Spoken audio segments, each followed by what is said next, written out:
વિસ્મૃતિ પૂર્વક ભગવાનમાં આસક્તિ થવું એ જ નિરોધ છે. અને આ રીતે ભગવત સેવા કરવી. પ્રપંચ એટલે સંસાર. મમતાત્મક સંસારને પ્રપંચ કહેવાય. અને એની વિસ્મૃતિ થાય અને ભગવાનમાં આસક્તિ થાય. સંસાર ભૂલાવવો એ ગૌણ ક્રિયા છે. એમ તો ઊંઘની ગોળી ખાઈને સુઈ જાવ તો સંસાર ભૂલી જાવ, પણ એની મહત્તા નથી. કઈ રીતે ભૂલાવવું કે ચિત્ત ભગવાનમાં લગાવીને સંસારને ભૂલે.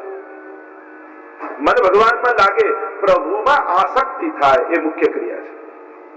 એટલે નિરોધ યુક્ત ચિત્તથી કરવું. અનેક વ્યાખ્યાઓ નિરોધ શબ્દની કહી. યોગ શાસ્ત્રમાં કહ્યું યોગ ચિત્ત વૃત્તિ નિરોધ, રોકવાના અર્થમાં કહ્યું ભાગવતજી આત્મશક્તિનું પરમાત્મ શક્તિમાં લય એને નિરોધ કહે છે. નારદજી ભક્તિ સૂત્રમાં નિરોધસ્તુ લોક વેદ વ્યાપાર ન્યાસ, લૌકિક વૈદિક નો પ્રભુ માટે ત્યાગ એને નિરોધ કહે છે. પણ મહાપ્રભુજી કહે છે કે પ્રપંચની વિસ્મૃતિ થાય અને ભગવાનમાં આસક્તિ થાય એ નિરોધ છે. સેવા એ રીતે કરો કે એ સમય તમે કેવલ પ્રભુ માટે છો, કેવલ પ્રભુ માટે. ઘણા લોકો કે અમે સેવા કરવા બેસીએ ત્યારે જ બધા વિચારો શરૂ થઈ જાય, મન ભટકવા લાગે. જો ઠાકોરજી આગળ બેઠા, એની કૃપાનું પહેલું પ્રમાણ એ થયું કે તમને ખબર તો પડી કે મારું મન ભટકે છે. નહીં તો આખા દિવસમાં ક્યારે તમને એવું લાગે છે કે મન ભટકે છે? કોઈ પણ ક્રિયામાં તમને એવું લાગે મન ભટકે? સામે બેઠા એટલે ઠાકોરજી કૃપા કરીને તમને જાગૃતિ આવી કે મારું મન તો ભટકી રહ્યું છે. આ જાગૃતિ થવી એ પણ મોટી વાત છે. વિચાર આવી રહ્યા છે એમ નહીં માનવું, જઈ રહ્યા છે એમ માનવું.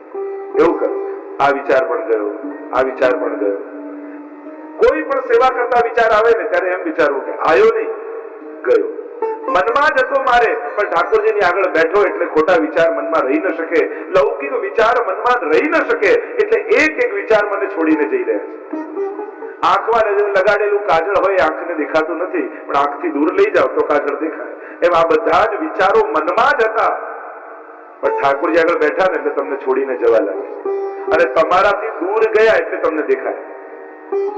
એટલે જયારે પણ સેવામાં કોઈ પણ વિચાર આવે તો એમ નહીં વિચારવું કે આવ્યો, એમ વિચારવું ચલો આ પણ ગયો, આ વિચાર પણ ગયો. આ 5 વાર કરશો ને એટલે મન ઠાકોરજીમાં આવી જશે. અને મન એકાગ્ર કરીને સેવા કરવી. મહાપ્રભુજી સેવા શબ્દની વ્યાખ્યા જે કરે છે, ચેતસ્તત પ્રવણમ સેવા. ચિત્ત પ્રભુમાં પરોવાય એનું નામ જ સેવા છે. ખાલી જોવું નહીં, ચિત્ત પણ એકાગ્ર હોવું જોઈએ. જેમ સોયમાં દોરો પરોવીએ, આંખો ગમે તેટલી સારી હોય પણ ચિત્ત એકાગ્ર ન થાય તો સોયમાં દોરો પરોવાનો. સેવા પણ આ રીતે કરવું. ચેતસ્તત પ્રવણમ સેવા મહાપ્રભુજી કહ્યું. તત્ સિદ્ધે તનુ વિત્તજા અને માનસી સા પરામતા. એની સિદ્ધિ કઈ રીતે થાય કે તનુ વિત્તજા દ્વારા. આ દેહ દ્વારા સેવા થાય તનુજા, વિત્ત દ્વારા ધન દ્વારા જે સેવા થાય એ વિત્તજા. અને એ કરતા કરતા માનસીનું દાન ઠાકોરજી કરે છે. 3 પ્રકાર સેવાના કયા છે? તનુજા, વિત્તજા અને માનસી. પણ ચિત્ત પરોવાયા બહાને એ જ સેવા છે. સેવા ક્યારે નિષ્ફળ જતી નથી. સેવા કઈ રીતે કરવી કે દોરી પર નટ ચાલતો હોય, બધે દ્રષ્ટિ કરતો હોય, પણ એનું અંદરથી ચિત્ત તો એ દોરી ઉપર હોય જેના પર એ ચાલી રહ્યો. સેવામાં પણ બધી જ ક્રિયા કરતા ચિત્ત તો પ્રભુમાં જ રાખે.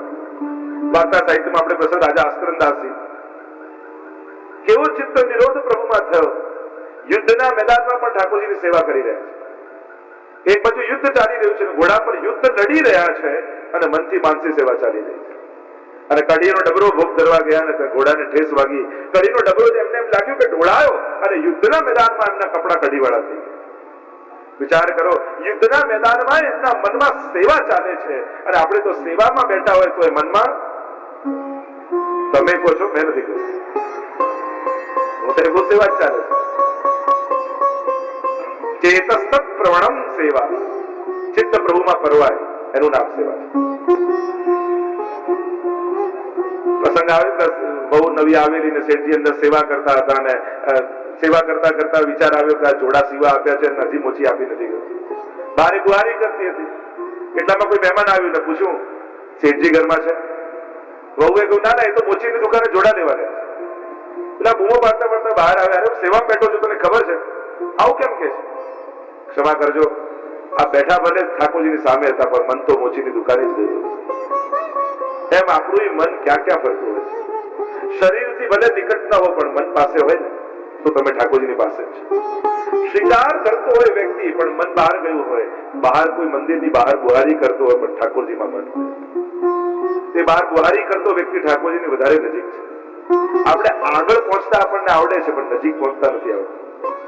બધાને ધક્કો મારીને આગળ પહોંચી જઈએ પણ ઠાકોરજીની કદાચ દૂર જતા રહેતા હોઈએ છીએ, નજીક નથી આવી શકતા. મનથી નજીક કેમ પહોંચવું? લાભ આપીએ ને ત્યારે નજીક પહોંચાય. સેવાપી કાયિકી કાર્ય નિરુદ્ધનેવ ચેતસા, નિરોધ યુક્ત ચિત્તથી કરવી. સેવા કરતા હોય ત્યારે બીજો કોઈ વિચાર મનમાં ના હોવો જોઈએ. મનને ઠાકોરજીનું મહાપ્રભુજીનું સ્મરણ કરાવીએ. આપણે સેવામાં જતા પહેલા ગુસાઈજીનું સ્મરણ કરીએ, યમુનાજીનું સ્મરણ કરીએ. અને યમુનાજી સ્વભાવ વિજયો ભવે રતિ વલ્લભ શ્રી હરે, સ્વભાવ પર જયા. અને આ ત્રણેયનું સ્મરણ કરીને આપણે કહીએ છીએ અમારું ચિત્ત આજે સેવામાં ઠાકોરજી સિવાય બીજે ક્યાંય ન જાય. કેમ જગાવતા પહેલા આ ત્રણેય સ્વરૂપોનું સ્મરણ કરવામાં આવે છે? કારણ કે મહાપ્રભુજી સ્મૃતિ માત્રાર્થી નાશન મહાપ્રભુજીનું નામ છે. મહાપ્રભુજીનું સ્મરણ કરો એટલે મનમાં રહેલી સર્વ આરતીઓને મહાપ્રભુજી સમાપ્ત કરી દે. જેટલા પણ તાપ ઉદ્વેગ ભક્તના ચિત્તમાં જાગ્યા છે, શ્રી મહાપ્રભુજીનું સ્મરણ કરતા એ શાંત બની જાય.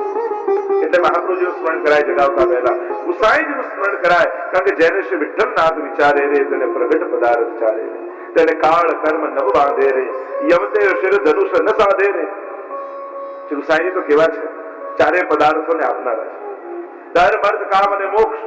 અને વૈષ્ણવનો ધર્મ એ ભગવત સેવા છે, અર્થ સ્વયં પ્રભુ છે, કામ ભગવત દર્શનની ઈચ્છા છે, અને મોક્ષ કૃષ્ણસ્ય ચેત ધ્રુવમ, ચિત્ત ભગવાનના ચરણોમાં લાગી જાય એ જ વૈષ્ણવનો મોક્ષ પુરુષાર્થ. વૈષ્ણવનો મોક્ષ એટલે ભગવાનમાં ભળી જવું નથી, એનું મન ભગવાનમાં મળી જાય એ જ વૈષ્ણવનો મોક્ષ છે. ભળી જવામાં આનંદ નથી, મન મળવામાં આનંદ છે. મિશ્રી થઈ જવામાં આનંદ નથી, મિશ્રી ચાખવામાં આનંદ છે. આજ વૈષ્ણવનો મોક્ષ કહેવામાં આવે છે. એટલે ગુસાઈજીનું સ્મરણ કરાય છે, યમુનાજીનું સ્મરણ કરાય છે. કારણ કે યમુનાજી એવા છે કે નયનન પ્રગટ લીલા દિખાવે. યમુનાજીની કૃપા થાય ને એ જ બિરાજતા ઠાકોરજી સાક્ષાત પ્રગટ થઈને અનુભવ કરાય.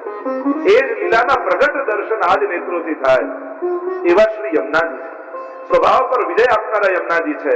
એટલે આ ત્રણેય સ્વરૂપનું જગાવતા પહેલા ઠાકોરજીને આ ત્રણેય સ્વરૂપનું ચિંતન અને સ્મરણ કરવામાં આવે. નિરોધ યુક્ત ચિત્તથી સેવા કરે. તો ભાઈ એમ કે મન ન લાગતું સેવા છોડી દેવી કે ના, એમ પણ નથી. મન લગાડીને સેવા કરવી એમ કહ્યું, ચિત્ત નિરોધ કરીને સેવા કરવી એમ કહ્યું. પણ નથી લાગતું તો ઉભા થઈ જવું કે ના ના. જો મન લગાડવું એ આપણા હાથમાં હોતું નથી. મન કોઈ પદાર્થ નથી કે એને પકડીને લગાડી દે. મન કોઈ વસ્તુ નથી કે એને પકડીને ધરી દે. કરતા રહે. કારણ પ્રીત આપણા હાથમાં નથી, પણ રીત તો છે. અને આ રીત પુષ્ટિ માર્ગની એ પણ સાધારણ નથી, એ તો વ્રજભક્તોની રીત છે. સેવા રીત પ્રીત વ્રજજન કી, જનહિત જગ પ્રગટાઈ, પ્રગટ ભય માર્ગ રીત દેખાય. આ રીત પણ વ્રજભક્તોની રીત મહાપ્રભુજી આપેલી છે. અને કદાચ અભાવે પણ જે મહાપ્રભુજીની રીતથી સેવા કરે છે ને, તો એ કરતા કરતા પણ ઠાકોરજી એક દિવસ પ્રસન્ન થઈ એને ભાવનું દાન કરશે. મન નથી લાગતું છતાંય બેઠા રહ્યા, તમારા હાથની સેવા લેતા લેતા ઠાકોરજી પ્રસન્ન થઈ તમારા મનને હરી લેશે. તમારા મનને તમારામાં લગાડી લેશે. અને એટલા માટે એવું પણ નહીં વિચારું કે મન નથી લાગતું એટલે મૂકી દો. ઘણા એમ કે મન નથી લાગતું તો માળા કરીને શું ફાયદો, મન નથી લાગતું પાઠ કરવાનો શું હોય, મન નથી લાગતું સેવા કરવાનો શું હોય. અરે મન નથી લાગતું એટલે તો માળા ફેરવવાની છે. મન લાગી જ જાય તો ધીએ, પછી ક્યાં ફેરવવાની જરૂર પડે છે? આપણે તો વિચારીએ છીએ ઊંધું.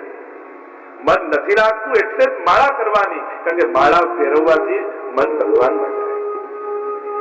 મન નથી લાગતું એટલે તો પાઠ કરીએ છીએ, પાઠ કરતા કરતા ચિત્ત પ્રભુમાં જાય. લાગી જાય તો પૂરું થઈ ગયું. નથી લાગતું એટલે જ આ બધું કરવાનું. એટલે ઊંધું નહીં વિચારવું. એમ વિચારવું કે આ માળા કરતા કરતા એક દિવસ મારું મન ઠાકોરજી આવે છે. માલા જપો ન કર જપો, જીવા જપો ન રામ, સુમિરન મેરા હરી કરે મેં પાવા વિશ્રામ. દાદુ દયાલ હતા. એમ કહેવાય કે માળા ફેરવતા ફેરવતા ફેરવતા એમનું મન ભગવાનમાં એવું લાગી ગયેલું કે અહીંયા બેઠા બેઠા એમ નામ જપે અને ટીંગાડેલી ખીટી ઉપર માળા એક એક એક એક મણકો ફરતો જાય એવી અવસ્થા એમની આવી ગઈ. અને ત્યારે એમણે દોહો લખ્યો, માલા જપો ન કર જપો, જીહવા જપો ન રામ, સુમિરન મેરા હરિ કરે મેં પાવા વિશ્રામ. કે મેં તો માળા મૂકી દીધી, હવે ભગવાન મારું નામ જપે છે. જપી જપીને ભગવાનને એવું નામની આદત પાડી દીધું છે કે મારા મુખ્ય સાંભળવાની એમને આદત પડી ગઈ છે. આ સિરમૌર ભક્તિ, આ સાફલ્ય ભક્તિ. તો સેવા ભી કાઈ કી કાર્યા નિરુદ્ધે નૈવ ચેતસા. નિરોધ યુક્ત ચિત્તથી પ્રભુમાં કરવી સેવા. આસ્કરણદાસજીનો વાર્તા પ્રસંગમાં આવે છે. સેવા કરવા બેઠા હતા અને કોઈ ચોર આવ્યો અને તીર છોડ્યું. આર પાર નીકળી ગયું તીર શરીરથી. લોહીથી ખતરાયેલા વસ્ત્રો થઈ ગયા છે, પણ સેવામાં છે. દેહનું ભાન ભૂલાઈ ગયું છે. આ તો આઈને ચાકરે કહ્યું, કરે તમારું શરીરમાંથી લોહી વહી રહ્યું છે. આ નિરુદ્ધ યુક્ત ચિત્તથી સેવા છે. સેવામાં મન ક્યાંય લૌકિકમાં જવાની દૂર. બને એટલું ચિત્ત પ્રભુના ગુણગાન દ્વારા, સ્મરણ દ્વારા જે સમયની જે સેવા કરતો હોય એની લીલાનું ચિંતન કરવું. શરીરથી ક્રિયા થાય અને મનથી ભાવના કરતા રહે. મનને એકલું નહીં મૂકવું. જે સમયની જે લીલા કરતા હોય ને, સેવા કરતા હોય એ લીલાનું ચિંતન કરવું. મંગળા સમયનો ભાવના હોય તો મંગળા સમયની ભાવના મનથી વિચારવી. હમણાં પ્રભુ જાગવાની તૈયારી કરી રહ્યા છે. નંદાલયનું વાતાવરણ કેવું છે. લીલા સર્વા ક્રમાગતા મનસા ભાવયે નિત્યમ. સેવા કરતા કરતા ભાવના કરતા રહેવું, જેથી મન પ્રભુમાં લાગેલું. ક્રિયા તો પછી પણ રહેશે, પણ મન ભગવાનમાં લાગી જશે ને એટલે ક્રિયા ગૌણ બની જશે અને મનથી આનંદ માણવા લાગશે. કે જ્યાં સુધી શરીરમાં બુદ્ધિ હોય ત્યાં સુધી ક્રિયા આનંદ નથી આપતી. જ્યારે તમારી સેવા ફલાત્મક બનશે ત્યારે શું આ બધું મૂકી દેવાનું? ના. રોજની જેમ ત્યારે જાની ભરશો, રોજની જેમ ત્યારે શિંગાર કરશો, રોજની જેમ ત્યારે ભોગ ધરશો, પણ પછી એ ક્રિયાત્મક નહીં રહે, પછી એ ભાવાત્મક બની જશે. પછી એમ લાગશે કે હું નંદાલયમાં યશોદાજીની સાથે સેવા કરી રહ્યો છું. ભાવાત્મક અને સ્વરૂપાત્મક બની જશે. જેમ કોઈ કાર ચલાવતા શીખતું હોય અને શીખતું હોય ત્યારે એને એમ લાગે કે લોકો આ બધી 3-4 વસ્તુ એક સાથે સંભાળતા કઈ રીતે હશે. ક્લચે દબાવવાનું ને એક્સિલેટર મૂકવાનું ને ગેરે બદલવાના ને સ્ટેરિંગ સાચવવાનું. શીખતો હોય માણસ ત્યારે એનું બધું જ ધ્યાન આ બધી વસ્તુઓમાં હોય ચલાવવાની. અને એટલે આજુબાજુ ગમે તેટલા સારા દ્રશ્યો હોય એ માણી ન શકે. જો કાર ચલાવતા શીખતો હોય, આસપાસ ગમે તેટલા સુંદર દ્રશ્યો હોય એને મજા ના. તો એનું ધ્યાન સ્ટેરિંગમાં હોય, બ્રેકમાં હોય, એક્સિલેટરમાં હોય, ગેરમાં હોય. પણ બાકી આવડી જાય પછી એ બધું એ કરે તો છે જ, પણ હવે આજુબાજુના દ્રશ્યો માણી શકે છે. ક્રિયાઓ એ ચાલુ જ રહે છે, પણ હવે શરીર એવું ગોઠવાઈ ગયું છે ક્રિયામાં કે હવે મનથી આનંદ માણી શકે છે. એટલે હજી દૂર જાઉં, હજી લાંબી રસ્તે જાઉં. ક્રિયાઓ તો ચાલુ જ રહેશે. સેવામાં પણ એવું જ છે. એ જ ક્રિયાઓ ચાલતી રહેશે, પણ નિરુદ્ધ ભાવથી જયારે સેવા થઈ ત્યારે મન ઠાકોરજીની લીલાનો આનંદ માણી શકશે. અત્યારે સેવા થાય છે પણ લીલાનો આનંદ આપણે માણી નથી શકતા, કારણ કે આપણું મન સાધનોમાં હોય છે. એ ભાવનામાં મન જવું. તો નિરુદ્ધ નૈવ ચેતસા, નિરોધ યુક્ત ચિત્તથી પ્રભુની સેવા કરી. વાર્તા સાહિત્યમાં અનેક પ્રસંગો તમે જોશો, કેવી કેવી પરિસ્થિતિઓમાં પણ એમનું મન વિચલિત થયું. આપણે ત્યાં તો અનેક પ્રસંગો આવે છે. બાગાજી રાજપૂતનો પ્રસંગ આવે છે. યુદ્ધનું ફરમાન થયું અને નીકળી ગયા. અહીંયા રાજભોગમાં ઠાકોરજીને પૂરણપુરી ધરી નથી ગયા. હવે રાજાએ ફરમાન કર્યું તાત્કાલિક નીકળવું પડે, પણ ત્યાં યુદ્ધમાં જતા જતા પણ એમને ઠાકોરજીમાં મન ગયું અને જેવું કરે ઠાકોરજીને પૂરણપુરી તો ધરી પણ ઘી ધરવાનું રહી ગયું. એમના ગળામાં ખૂંચતું હતું અને મારા પ્રભુને શ્રમ પડશે આમ વિચાર કરીને પાછા દોડ્યા અને ઉતાવળે સીધા ગયા, સ્નાન કર્યું, ભીતર ગયા, ઘી ધર્યું, પણ મન ઠાકોરજીમાં એટલું બધું હતું કે પગમાંથી જોડા કાઢવાનું ભૂલી ગયું. અને એમનો નિયમ હતો કે રોજ વૈષ્ણવને પ્રસાદ લેવડાવવો. અને વૈષ્ણવ પ્રસાદ લેવા માટે આવેલા. એમણે એમનો ભાવ ન જોયો પણ જોડા જોયા. ક્યાં મોટા ભગવતી બને છે, વૈષ્ણવ બને છે અને કેવી ભૂલો કરે છે. એમને એટલું ભાન નથી કે ઠાકોરજીમાં આ રીતે જોડા પહેરીને અંદર ન જવાય. એમને વાઘાજી રાજપૂતનો ભાવ ન દેખાયો, પણ જોડા દેખાય, અને જેને જોડા દેખાય ને એને જોડા જ પડે.